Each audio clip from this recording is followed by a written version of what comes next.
Israeli Prime Minister Benjamin Netanyahu ramps up his mission to foil an emerging White House-backed nuclear deal with Iran with a speech on March 2 to the powerful pro-Israel AIPAC lobby. Netanyahu has infuriated the White House and Democratic lawmakers by accepting an invitation by President Barack Obama's Republican foes to speak on Capitol Hill Tuesday. Also addressing the 16,000 AIPAC delegates are Washington's United Nations envoy Samantha Power and National Security Advisor Susan Rice, who last week slammed Netanyahu's move to speak before a joint session of the U.S. Congress without the blessing of the administration. A member of Netanyahu's entourage told journalists traveling with him on Sunday that there was no intention to offend Obama. "We are trying to explain to the Americans what is causing us concern," he said on condition of anonymity. "We know a great deal about the emerging agreement. In our view, it is a bad agreement."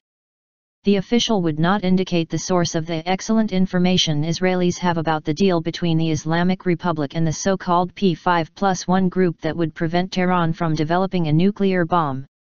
But he said Netanyahu would elaborate in his congressional address. In return for Tehran's agreement, the West would ease punishing sanctions imposed over its nuclear program, which Iran insists is purely civilian. Israel worries that Iran and world powers will likely clinch a deal that eases sanctions without applying sufficiently stringent safeguards. Netanyahu's trip comes just 4 weeks before a March 31 target for a framework deal with Iran. Negotiators intend to pin down the technical details of a comprehensive agreement by June 30.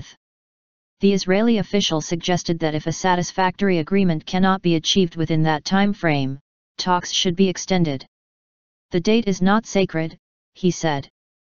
In past visits to AIPAC's annual conference, Netanyahu has warned in chilling terms of the threat to Israel, the Middle East and the world at large that a nuclear-armed Islamic Republic would pose, comparing it to the Nazi Holocaust of European Jews.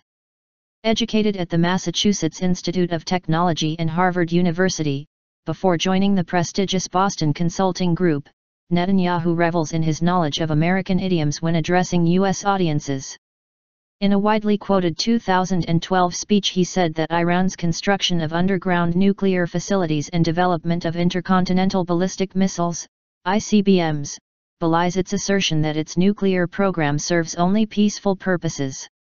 "If it looks like a duck, walks like a duck, and quacks like a duck, then what is it?" he asked the conference then. "It's a duck. But this duck is a nuclear duck. And it's time the world started calling a duck a duck."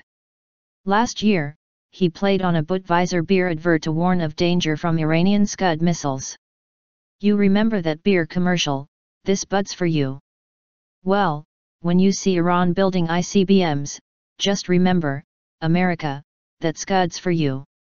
Obama has refused to meet Netanyahu during his visit, and Vice President Joe Biden and Secretary of State John Kerry will both be abroad.